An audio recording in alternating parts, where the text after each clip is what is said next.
안녕하세요. 생활법 김경숙 법무사입니다. 오늘은 민법 법인의 해산 및 청산 절차에 대해서 말씀드리도록 하겠습니다. 실무상 회원들의 모임으로 구성되어 있는 사단법인은 내부 분열 등의 사정으로 인해서 법인의 해산 및 청산 절차를 진행해야 하는 경우가 발생합니다. 이에 법인에 형성되어 있는 회비나 기부금, 기본재산 등 잔여재산 처분이 현실적으로 문제가 될 수 있고, 이에 대해 해당 주무관청에서는 잔여재산과 관련된 처분 계획서 등의 서면을 제출을 요청하기도 합니다. 이에 대해서 사단법인의 해산 및 청산 절차에 대해서 말씀드리도록 하겠습니다. 민법 제77조에는 민법 법인의 해산 사유가 규정되어 있습니다. 설립 시기부터 존립 기간에 정했을 경우에는 법인의 존립 기간이 만료되거나 법인의 목적 사업 달성 또는 달성이 불가능한 경우, 기타 정관에서 정한 해산 사유가 발생할 경우 해산이 가능하고, 파산이나 설립 허가가 취소되어 있는 경우도 해산이 가능합니다. 그리고 사단법인 같은 경우에는 회원들로 구성되어 있는 단체이기 때문에 사원이 없거나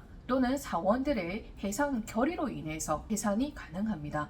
여기서의 해상 결의는 총 사원의 4분의 3 이상의 동의를 얻어야 되고, 정관에 다른 규정을 정했을 경우에는 그에 따르면 됩니다.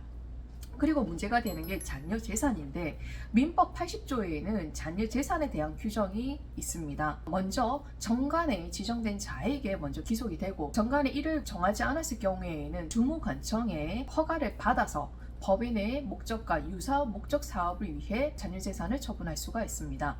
이마저 힘든 경우에는 결국 국고로 기속됩니다. 실무상 정관에는 잔여재산 처분에 관한 규정이 있기 때문에 국고로 기속되는 경우에는 보기 드뭅니다. 그러면 민법 법인의 세부적인 해산 청산 절차에 대해서 말씀을 드리면, 먼저 해산 등기를 하고 난 후 주무관청에 해산 신고를 합니다. 그리고 법인의 채권자들에게 채권을 신고할 것을 공고합니다. 이 기간은 법상으로 2개월 이상, 3회 이상 정해져 있습니다. 이 기간이 경과되면 청산 종결을 하고 청산 종결 등기로서 마무리가 됩니다.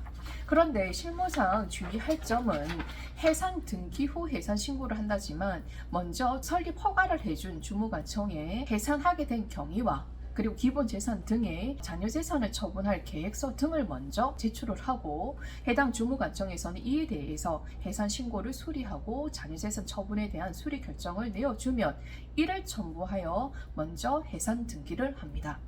이때 주무관청에 제출해야 되는 서면으로는 법인의 해산 신고서와 그리고 그 당시에는 법인에 가지고 있는 재산 목록과 잔여재산 처분 계획서 등의 잔여재산 처분에 대한 신고서를 제출합니다. 그리고 회원총회 의사록과 해산 신고 당시에 정관에 첨부해서 주무관청에 제출하면 주무관청은 이에 대해서 검토를 하고 해산 수리와 그리고 잔여재산 처분에 대한 수리 결정을 통보를 합니다. 이를 첨부하여 먼저 해산 등기 후 해산 신고 그리고 일정한 절차를 진행하면 됩니다. 여기까지가 민법 법인의 해산 및 청산 절차입니다. 법인도 개인과 마찬가지로 생성이 되고 성장, 변경하여 소멸이 됩니다. 다만 관련 법률과 해당 법인의 정관에 의해 적법 절차에 따라 진행이 되어야 합니다. 이를 위반했을 경우에는 특히 문제가 되는 것은 잔여재산 처분에 대해서, 특히 재산과 관련된 부분에서는 본인은 투명하게 처리를 했다고 하지만 이거에 대해서 집행한 임원이라든지 이사장이 다른 이의를 받아서 배임이나 아니면 사기죄, 횡령죄로 고소 고발이 되는 경우가 더러 있습니다.